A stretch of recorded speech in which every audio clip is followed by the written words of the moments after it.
राधे राधे दोस्तों, जय श्री कृष्णा। आज हम कार्तिक मास महात्म्य कथा अध्याय 18 और 19 के बारे में सुनेंगे।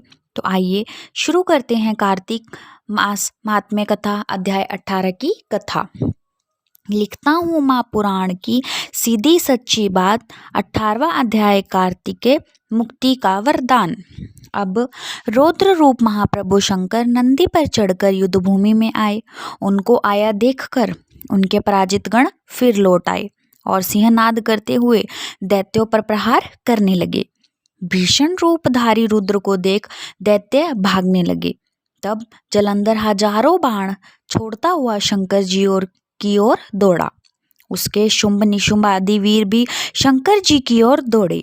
इतने में शंकर जी ने जलंधर के सब बाण जालों को काटा और अपने अन्य बाणों की आंधी से दैत्य को अपने फरसे से मार डाला। खड़गरोमा नामक दैत्य को अपने फरसे से मार डाला और बलाहक का भी सिर काट दिया। घनस्मर भी मारा गया और शिवगण चिशी ने प्रचंड नामक दैत्य का सिर काट डाला। किसी को शिवजी के बैल ने मारा और कई अन्य बाणों द्वारा मारे गए। यह देख जलंधर अपने दैत्यों को धिक्कारने लगा और भयभीतों को धैर्य देने लगा, पर किसी भी प्रकार भी उसके भयग्रस्त दैत्य युद्ध को न आते थे। जब दैत्य सेना पलायन आरंभ कर दिया, तब महा जलंधर ने शिवजी को ललकारा और 70 बाण मारकर शिवजी को दग्ध कर दिया। शिवजी उसके बाणों को काटते रहे, यहाँ तक कि उन्होंने जलंधर की ध्वजा, छत्र और धनुष को काट दिया। फिर 7 बाण से उसके शरीर में विपरीत आघात पहुंचाया। धनुष के कट जाने से जलंधर ने गदा उठाई। शिवजी ने उसकी गदा के टुकड़े कर दिए। तब उसने समझा कि शंकर जी मुझसे अधिक बलवान हैं, अतः उसने गंधर्व माया उत्पन्न कर दी। उनके गंधर्व अप्सराओं के गण पैदा हो गए। वीणा और मृदंग आदि बाजों के साथ नृत्य व गान होने लगा।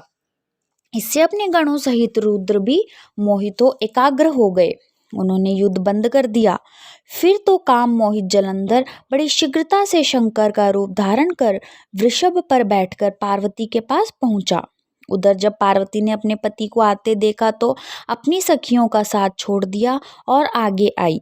उन्हें देख कामातुर जलंधर का वीर्यपात हो गया और उसके पवन से वह जड़ भी हो गया। गौरी ने उस दानव समझा, वह अंतर्ध्यान हो उत्तर की मानस पर चली गई। तब पार्वती ने विष्णु जी को बुलाकर दैत्य धन का वह कृत्य कहा और यह प्रश्न किया कि क्या आप इससे अवगत हैं? भगवान विष्णु ने उत्तर दिया, आपकी कृपा से मुझे सब ज्ञात है। हे माता, आप जो भी आज्ञा करेंगी मैं उसका पालन करूंगा। जगत माता ने विष्णु जी से कहा, उस दैत्य ने जो मार्ग खोला है उसका अनुसरण उचित है। मैं तुम्हें आज्ञा देती हूँ कि उसकी पत्नी का पतिव्रत भ्रष्ट करो, वह दैत्य तभी मरेगा। पार्वती जी की आज्ञा पाते ही विष्णु जी उसको शिरोधार्य कर छल करने के लिए जलंधर के नगर की ओर गए। तो ये हमारी कार्तिक मास के अध्याय 18 की कथा पूर्ण हुई। अब आइए सुनते हैं कार्तिक मास के अध्याय 19 की कथा के बारे में। श्री कृष्ण मम हृदय में प्रेरणा करने वाले नाथ, लिखो महात्म कार्तिक, राखो सिर पर हाथ। राजा पृथु ने पूछा, हे नारद जी, अब आप कहिए कि भगवान विष्णु ने वहां जाकर क्या किया तथा जलंधर की पत्नी का पतिव्रत किस प्रकार भ्रष्ट किया। नारद जी बोले, जलंधर के नगर में जाकर विष्णु जी ने उसकी पतिव्रता स्त्री वृंदा का पतिव्रत भंग करने का विचार किया। वे उसके नगर के उद्यान में जाकर ठहर गए और रात में उसको स्वप्न दिया। वह भगवान विष्णु की माया और विचित्र कार्य पद्धति थी और उसकी माया द्वारा जब वृंदा ने रात में यह स्वप्न देखा कि उसका पति नग्न होकर सिर पर तेल लगाए महिष पर चढ़ा है, वह काले रंग के फूलों की माला पहने हुए है तथा उसके चारों ओर हिंसक जीव हैं, वह सिर मुंडाए हुए अंधकार में दक्षिण दिशा की ओर जा रहा है। उसने नगर को अपने साथ समुद्र में डूबा हुआ इत्यादि बहुत से स्वप्न देखे। तत्काल ही वह स्वप्न का विचार करने लगी। इतने में उसने सूर्य देव को उदय होते हुए देखा तो सूर्य में उसे एक छिद्र दिखाई दिया तथा वह कांतिहीन था। इसे उसने अनिष्ट जाना और वह भयभीत हो रोती हुई छज्जे अटारी तथा भूमि कहीं भी शांति को प्राप्त न हुई। फिर अपने 2 सखियों के साथ उपवन में गई, वहां भी उसे शांति नहीं मिली। फिर वह जंगल में निकल गई, वहां उसने सिंह के समान 2 भयंकर राक्षसों को देखा, जिससे वह भयभीत हो भागने लगी। उसी क्षण उसके समक्ष अपने शिष्यों सहित शांत मौनी तपस्वी वहां आ गए। भयभीत वृंदा उसके गले में अपना हाथ डाल डाल उससे रक्षा की याचना करने लगी। मुनि ने अपनी एक ही हुंकार से उन राक्षसों को भगा दिया। वृंदा को आश्चर्य हुआ तथा वह भय से मुक्त हो मुनिनाथ को हाथ जोड़ प्रणाम करने लगी। फिर उसने मुनि से अपने पति के संबंध में उसके कुशल होने का प्रश्न किया।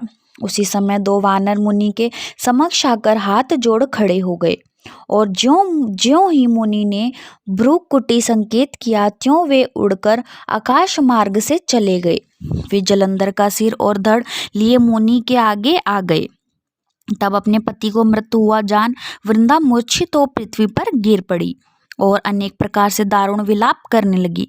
पश्चात उस मुनि से कहा, हे कृपानाथ, आप मेरे इस पति को जीवित कर दीजिए।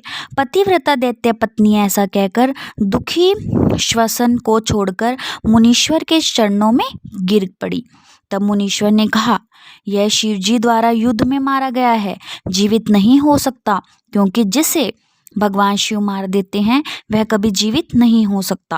परंतु शरणागत की रक्षा करना सनातन धर्म है, इसी कारण कृपा कर मैं इसे जिलाए देता हूँ। नारद जी ने आगे कहा, वह मुनि साक्षात विष्णु ही थे, उन्होंने यह सब माया फैला रखी थी। वह वृंदा के पति को जीवित कर के अंतर ध्यान हो गए। जलंधर ने उठकर वृंदा को आलिंगन किया और मुख चूमा। वृंदा भी पति को जीवित हुआ देख अत्यंत हर्षित हुई और अब तक कई हुई बातों का स्वप्न समझा। तत्पश्चात वृंदा बहुत दिनों तक अपने पति के साथ विहार करती रही। एक बात सूरत एवं संभोग काल के अंत में उन्हीं विष्णु को देखकर उन्हें ताड़ित करती हुई बोली, हे पराई स्त्री से गमन करने वाले विष्णु, तुम्हारे शील को धिक्कार है। मैंने जान लिया है कि मायावी तपस्वी तुम ही थे। इस प्रकार कहकर कुपित पतिव्रता वृंदा ने अपने तेज को प्रकट करते हुए भगवान विष्णु को शाप दिया। तुमने माया से 2 राक्षस मुझे दिखाए थे, वही दोनों राक्षस किसी समय तुम्हारी स्त्री हरण करेंगे। सर्पेश्वर जो तुम्हारा शिष्य बना है, यह भी तुम्हारा साथी रहेगा। जब तुम अपनी स्त्री के विरह में दुखी होकर विचरोगे, उस समय वानर ही तुम्हारी सहायता करेंगे। ऐसा कहते हुए पतिव्रता वृंदा अग्नि में प्रवेश कर गई। ब्रह्मा आदि देवता आकाश से उसका प्रवेश देखते रहे। वृंदा के शरीर का तेज पार्वती जी के शरीर में चला गया। पतिव्रत के प्रभाव से वृंदा ने मुक्ति प्राप्त की।